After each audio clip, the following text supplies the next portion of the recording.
It's good to have you with us at this hour. I'm Daniel Choy. Let's start with our first story. In response to President Park Geun-hye's message on Saturday, opposition party leader Moon Jae-in detailed his own vision for the economic prospects of reunification. Our Song Ji-sun tells us more about Moon's take on ways to ensure a bright future for Korea in these times of slowing growth. A day after nationwide celebrations of Korea's liberation, main opposition leader Moon Jae-in laid out his vision for the integration of the two Koreas. In his speech marking the 70th anniversary, the head of the main opposition New Politics Alliance for Democracy said Sunday that Seoul should prepare for the next 30 years with the goal of expanding its economic zone through economic unity. By bridging the Korean peninsula with other continents through the North Territory, Moon suggested that the resulting economic integration would create new jobs and growth momentum. Reunification may not take place soon, but if our economic unity comes first, our companies will immediately gain access to a market of 80 million people. Korea will then be able to achieve a per capita income of $30,000 US. Calling for reconciliation with the North, Moon also urged the government to resume reunions of separated families and restart the stalled six-party talks aimed at denuclearizing Pyongyang. The former chief of staff to late President Roh Moo-hyun finished runner-up to President Park Geun-hye during the 2012 presidential election and is a favorite to run the next race. In a statement, the ruling Tenuri Party responded to Moon's call for economic unity by labeling it a vague idea built on thin cloud. It also warned that careful discretion should be taken when approaching Pyongyang, considering its ongoing provocations. Song Ji-sun, Arirang News. South Korean businesses with factories at the Inter-Korean Kaesong Industrial Complex will have to change working hours to adjust to North Korea's new time zone. Seoul's Unification Ministry said Sunday that the regime intends to follow its new standard time dubbed Pyongyang time, pushed back from its current time by 30 minutes when receiving South Korean commuters at the business park starting Monday. Earlier this month, North Korea said it would change its current time zone set by Japan during colonial rule of Korea to mark the 70th anniversary of liberation this year. A South Korean official said the ministry will take all necessary measures to ensure a smooth transition to the new hours. As part of efforts to restart dialogue for holding temporary reunions later this year, South Korea will update the list of family members separated by the Korean War by next month. According to the South's Ministry of Unification, around 130,000 people were registered between 1988 and July 31st this year. However, nearly half, or around 63,000, have already passed away, and more than half of the surviving 66,000 are over the age of 80. A Unification Ministry official stressed the importance of updating the list for the sake of organizing future reunions. The goal is to complete and send the list to North Korea by Chuseok, the autumn harvest festival celebrated by both Koreas. Still, it remains unclear if North Korea will respond favorably to the South's proposal due to the current state of inter-Korean relations. Japanese Prime Minister Shinzo Abe is facing criticism after delivering his highly anticipated war anniversary statement. Some in Japan are expressing disappointment over the missed opportunity to improve Seoul-Tokyo ties due to Abe's lack of sincerity. Hwang Sung-hee reports. Former Japanese Prime Minister Tomichi Murayama, who gave a landmark apology for Japan's wartime past in 1995, was left unimpressed by the Abe statement issued on Friday. I have no idea what he is trying to say.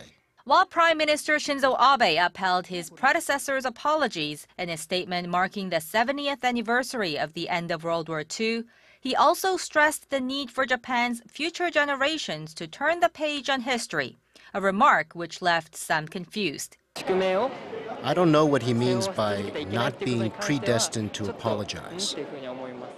Japanese media outlets expressed disappointment, saying the statement could have been a turning point for Korea-Japan relations had Tokyo shown more sincerity. Regarding President Park Geun-hye's Liberation Day speech on Saturday, They said progress on the comfort women issue will play a key role between the two neighbors. 특히 일본 정부는 일본군 위안부 피해자 문제를 조속히 합당하게 해결하기를 바랍니다. Officials from Korea and Japan have held 8 rounds of high-level talks to resolve the issue, but have yet to reach an agreement. The two sides are reportedly considering the so-called Sasae proposal that was brought to the table in 2012 by then Vice Foreign Minister Kenichiro Sasae. The main stipulations of the proposal include the issuing of a letter of apology to the surviving comfort women by the Japanese Prime Minister and financial compensation from the Japanese government. Experts say if the two leaders fail to mend ties in the second half of this year, bilateral relations could remain frosty until the end of their respective terms in office. Hwang Sang-hee, Arirang News. Meanwhile, the presidential office of Cheongwade, ruling Saenuri Party, and the government have agreed to push forward with reform bills at the regular session starting next month. At a coordination meeting on Sunday, the three sides pledged to enhance cooperation to pass reform bills in the 4 designated sectors of public, labor, education, and finance. Their main focus will be on the labor sector in a bid to revive the economy and to create new jobs for the youth. The three sides also agreed to expedite ratification of Korea's free trade deals with China, Vietnam, and New Zealand. And now for an update on the latest efforts to raise the sunken Sewol ferry, vessels have arrived on Chindo to commence the salvage operation. The Ministry of Oceans and Fisheries confirmed Sunday that an 11,000-ton floating crane and a towboat are on the site to begin the field investigation on Monday. Underwater research will start from next Sunday with the goal of removing oil remaining inside the sunken ferry and to install nets to prevent missing bodies from escaping the vessel. The consortium led by Chinese company Shanghai Salvage plans to lift the Sewol onto a floating deck by early next year and then to shore by mid-2016. 295 people, mostly high school students, died in the Sewol ferry sinking last April. The bodies of the 9 people still missing are presumed to be inside that vessel. As it becomes increasingly likely that the U.S. Federal Reserve's looming rate hike, the first in nearly a decade, will take place in September, Reuters reports that officials at the Fed fear that further delay could damage the central bank's reputation. Analysts forecast the devalued Chinese yuan to result in increased volatility in the global financial market, and with emerging market currencies also becoming weaker, they expect concerns over those economies to expand, with the South Korean stock market remaining volatile as a result. Bank of Korea Governor Lee Ju-yeol said China's financial uncertainty, the volatility of the global market, and the instability of emerging countries will continue to be risks to the Korean economy this year. He added Korea will contemplate all possible scenarios and work out appropriate countermeasures. An Indonesian airliner with 54 people on board is missing in the remote eastern Papua region. Indonesia's Transportation Ministry spokesman Julius Barata confirmed that a plane belonging to Trigana Air Service lost contact Sunday afternoon while flying from Papua's provincial capital Jayapura to the town of Oksibil. The plane was carrying 49 passengers and 5 crew members, but lost contact 33 minutes after taking off. A search operation was suspended due to darkness and poor weather conditions, but will resume Monday morning. Trigana Air has had 14 serious incidents since it began operations in 1991 and has been on the European Union's blacklist of banned carriers since 2007. The death toll from Wednesday's chemical warehouse explosion in China's port city of Tianjin continues to rise on this Sunday. According to Xinhua News Agency, that number has spiked all the way up to 112. 95 people remain missing. Among them are 85 firefighters. 46 people have been rescued from the site.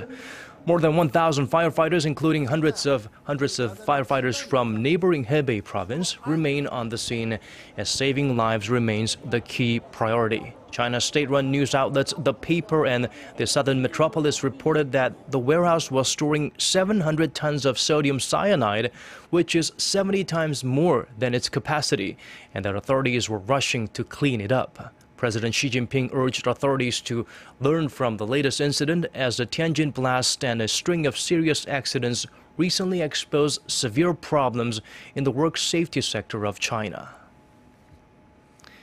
Shifting gears now to a different story. If you're in Seoul and want to meet Korean stars like Psy, Bae-jun, and Kim Yeona all in one place, you're in luck. They are standing by for a photo op at the first Asian branch of the famed Gwangbong Wax Museum. Park Se-young takes us there.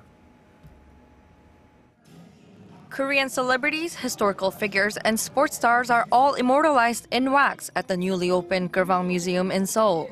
Located in the City Hall Annex near the popular shopping district of Myeongdong, the museum features 80 life-size wax figures of world-renowned figures and celebrities. That list also includes 30 Koreans led by K-pop stars Psy, G-Dragon, and Rain, actor Bae-jun and actress Chun Do-yeon, and athletes Kim Yeona and Park Ji-sung. And 4 to 5 new figures will be added each year.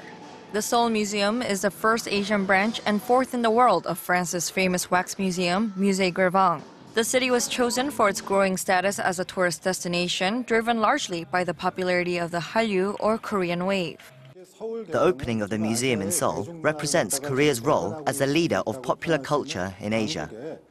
Inside the 4-story building, there are 14 exhibition halls, each with a different theme, like the red carpet room with the Hallyu stars and the presidential aircraft with global figures like UN Secretary General Ban Ki-moon and US President Barack Obama. The museum is expecting roughly 450,000 visitors per year, especially tourists from other Asian countries. Park Se-young, Arirang News. And now a quick look at the weather before we let you go. Heat advisories have been lifted, but fine dust levels are a cause for alarm mainly in the capital. Clear skies with hot and humid conditions are in store for Monday. Seoul will reach 32 degrees Celsius and Gwangju 33. And from the midpoint of the week, do carry an umbrella with you as nationwide rain isn't forecast from that point onwards. And now let's check out the weather conditions outside of Korea around the world.